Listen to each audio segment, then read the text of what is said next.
Hi there. Today, I'm taking you 3,500 years back in time. At that time, there was a man called Joshua who was a great example for me. His story is really exciting.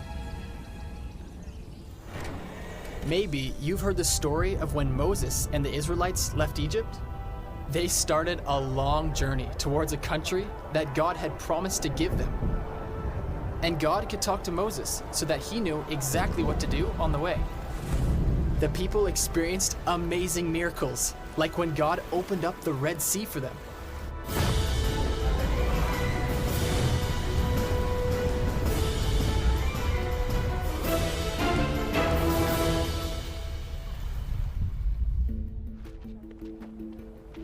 But strangely, the Israelites always started to complain and doubt God when things started getting hard.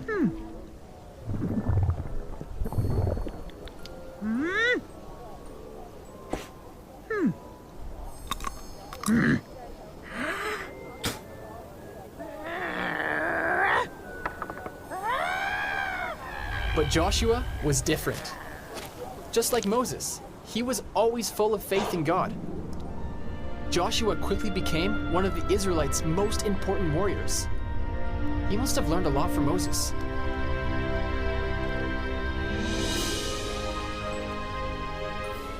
They set up camp before they came to the land of Canaan.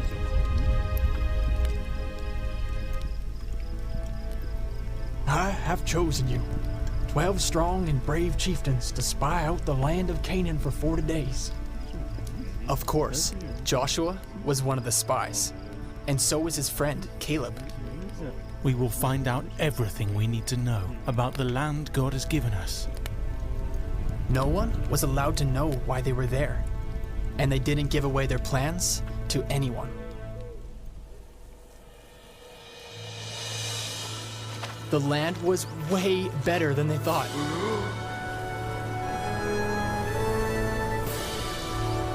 It was green, with lots of farms, and plenty of food. They took lots of fruit, and a bunch of grapes that were so big that 2 men had to carry it between them.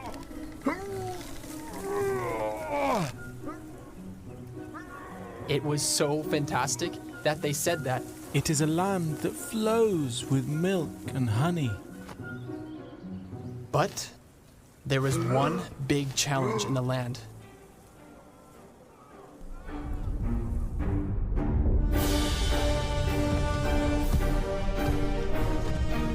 One of the nations that lived there, the Anakim, were much bigger and much taller than anyone the spies had ever seen before.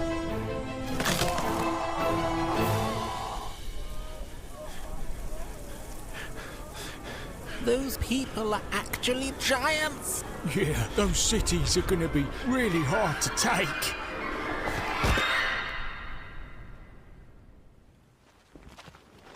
After 40 days, the spies came back to Moses and told what they had seen. Straight away, the people started doubting that God would help them. They didn't think that they would be able to enter the land. The other spies also started to doubt. No, we can't just attack those people. Yeah, all the men we saw there were big and strong. We felt like grasshoppers compared to them. And they probably felt the same. That only made things worse.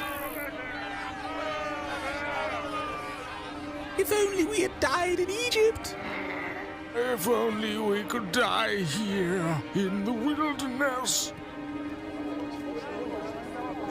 Why did God lead us to this land? To fall by the sword and for our wives and children to be taken captive by the enemy? Imagine suddenly they wanted to go back to Egypt. Joshua, Caleb, and Moses knew that it's a sin to doubt God, and now the people were doing it again. But Joshua and Caleb were thinking differently. They were in a spirit of faith. Listen, God will bring us into this land and give it to us, a land that flows with milk and honey. Only do not rebel against the Lord, and do not fear the people of the land. They are no more than a piece of bread for us." The Israelites became so angry that they wanted to kill Joshua and Caleb. Then God had to stop the people himself. How long will these people reject me? And how long will they not believe me? With all the signs which I have performed among them. But Moses loved the people of Israel and asked God to forgive them.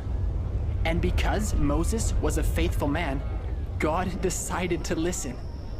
God would bring the people into the land, but not without punishment.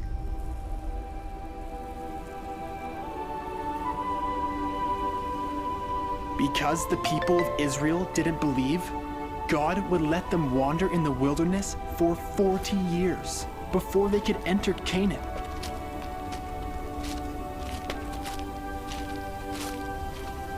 The Israelites should have listened to Joshua and Caleb instead of doubting God. But Joshua held on to his faith and never doubted God's word about the promised land.